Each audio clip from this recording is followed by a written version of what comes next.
What's going on, people? It's your friendly Sony PlayStation gamer here, Tony here, and welcome back to another TTBurger game reviews. This is episode 118, part 2, as we take a look at our Pac-Man Series review. And those of you who missed what happened in episode 118, part 1, fear not, I got you covered here. I have something called a TTBurger recap to show you all what you missed. In part 1, we took a look at Pac-Man World 20th anniversary for the PlayStation, and I gave it a 9 out of 10 because there was backtracking that you had to do in the levels and stuff that were really annoying and just a couple other problems too, like some of the boss fights were unfair, like mainly Anubis Rex and King Galaxian were a little unfair and stuff like that, and just were very hard, overly difficult. But for the most part, the game is awesome, and it was a great way to introduce Pac-Man into the 3D era of gaming. And Namco did a really good job there, showing off their mascot and stuff at the time, and they did a great job here. And for today's episode, we're going to talk a little bit about Ms. Pac-Man, which we all know who Ms. Pac-Man is. Her game was released a year later in 1981, and it was a little different, like with the gameplay and the difficulty and like the character and the sound effects and the enemies like that too. Like a lot of people will prefer Ms. Pac-Man over the original Pac-Man when it comes to the classic arcade games, but I like them both equally. So that's just my opinion, though. I know some people are going to disagree, but that's just me, though.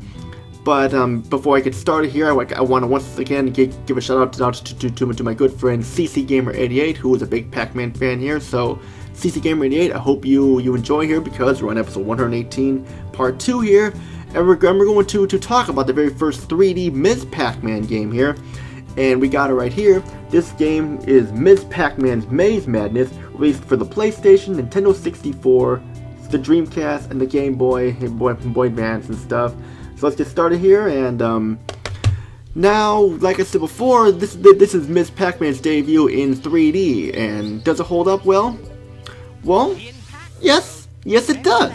It does, definitely. And I'm sure like there are people gonna be wondering, is this game like Pac-Man World 20th anniversary, just with Ms. Pac-Man and stuff? No. This is not the case at all. This is Ms. Pac-Man Maze Madness, where it's basically the gameplay is just basically like a maze like games like that. Like, the concept of the game is simple and works great. You guide Ms. Pac-Man through many different levels set up as like mazes, and your goal is to collect enough stars in each level advance.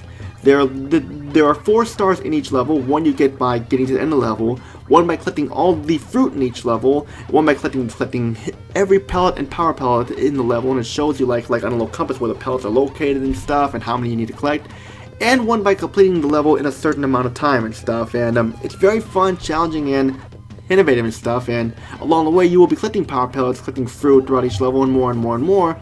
And like I said, it's fun and challenging and innovative. It may come off as a little too easy at times for certain gamers. For some people, it may come off as difficult for the first time and stuff. But for me, like it was a great way to introduce Ms. Pac-Man to the 3D era and stuff. And Namco did a really good job with it, definitely, and they definitely did and stuff. But now, as we get started here, let's talk about the story here. And the story is not, the cutscenes like this time are not in full 3D like I was with Pac-Man World 20th Anniversary. This time they're like hand-drawn, cartoon-like cutscenes, and they work well too, definitely. Kind of like a Ms. Pac-Man cartoon show and stuff. Now, the story here starts off with Professor Pac showing Ms. Pac-Man this new device he created called the Pactrometer, and it allows Ms. Pac-Man to travel to the 4 wonders of Pac-Land that are powered by the Gems of Virtue. Professor Pac learns that dark forces and stuff, like the ghosts and stuff, have captured the princess of the Enchanted Castle, and plans stealing the 4 gems with the help of an evil witch named Mesmeralda. And they capture Professor Pac, and it's up to Ms. Pac-Man to save the day. And like I said, the story is mostly told through these animated cutscenes and stuff, and they look great, but I'll talk about that in the graphics there. Now, I do like the story here because, like, it's not a copy and paste of Pac-Man World 20th Anniversary's cutscene where, like, it's just like, where, like, oh, it's Ms. Pac-Man this time, it's like that. No, that's not the case at all. This time it's something totally different. Pac-Man does not appear in this game at all, and that's okay. He doesn't need to appear in this game. This game is not about Pac-Man, it's about Ms. Pac-Man. But now let's get into the presentation here, and the graphics look great. The animated cutscenes look nice, that even though the characters don't really move around much and stuff, having their mouths moved and stuff, the cutscenes do look great, definitely. The in-game graphics also look great. Like, it's one of the best looking PlayStation games ever made. I mean, it's on par with Pac-Man World 20th Anniversary, but since this was made a year later, the graphics have been gone up a little bit and stuff. Like, they've gotten they look a little sharper. And they look great, definitely, like the character models and the enemy models and stuff too, like especially the Ms. Pac-Man character model looks the best. And we got the level design too, which also looks great and very laid out and 3D looking, and it looks great, definitely. Once again, there's no frame rate issues whatsoever, and it's very smooth. I know it's hard to tell through my recording software and stuff, but like, believe me when I say the frame rate is great. It's great, definitely. For the sound here, let's talk about the sound. The voice acting is good. I mean, like, there's not much voice acting once again, aside from like a few actors. There's stuff like Professor Pac and a couple other characters stuff too, and the voice acting is good. Sadly though, there's no voice acting in game. It's just basically all text and stuff. But like, because of the power of the PlayStation Dreamcast stuff, if you're playing those, you get the voice setting, which the N64 version and stuff like did not have voice setting, nor did the Game Boy Advance version because of the technical limitations of the consoles and stuff. So that's the thing there. But the music is great. And I know like YouTubers like N64 Glenn Plant said this in their reviews and stuff, but the music is great, but there aren't many audio tracks in the games, only like 5 of them, and I don't mind the music. I like the music and stuff, like, actually, like, if you're not counting, like, the menu songs that like, in-game, like, the levels only have, like, 5 tracks and stuff, so, like, just for each level, and, I don't mind the music, but some people will find the music kind of annoying after a while because you hear the same song over and over again. Me, I didn't mind it, but it could become a pain in the neck for some people and stuff, definitely. Now let's get into the gameplay here, and the gameplay is great. I mean, it's very fun, and it'll keep you entertained for a while and stuff.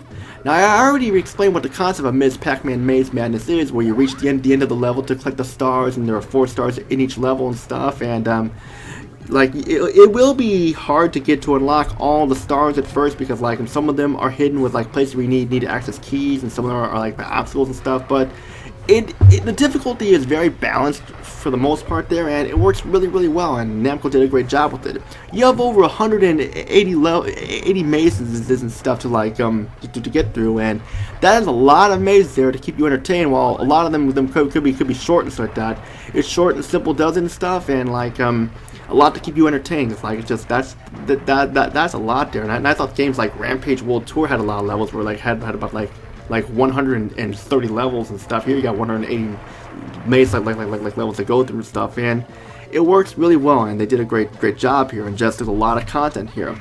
Aside from like the single player mode, you also have the multiplayer mode and the classic mode, and of course like the multiplayer, I didn't really there's no footage shown for it here because I didn't have anyone to play the multiplayer with me, but this has been a single player game, and of course we have the classic mode here, and it's the same song and dance with the Pac-Man World 20th Anniversary it's a great arcade port, and there could be a couple sound problems here and there, but that's basically that's okay though, because it's very rare and stuff, like it was last time, and for the most part the classic mode does a great job there.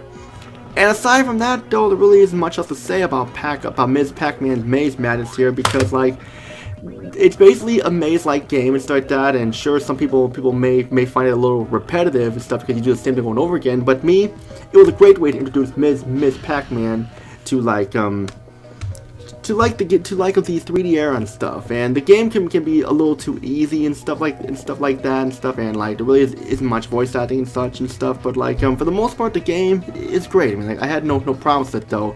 Of course, I didn't really like the backtrack when you have to go back when you have the key to get certain stars and stuff. Even though it does have a challenge, it just can be kind of a pain in the neck there, and of course like but the game being a little too easy at that, we'll be taking some points off there.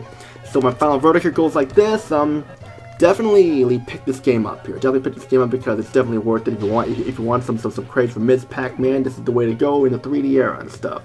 And I mean, I know I haven't finished it, but I love both these games a lot, so that I love them both equally. So it's obvious the score I'm going to be giving Ms. Pac-Man Maze Madness is once again a 9 out of 10. It's a great game. It just just like her husband's game for Pac-Man 120th anniversary, but it has a couple problems with it, so they both get the same score.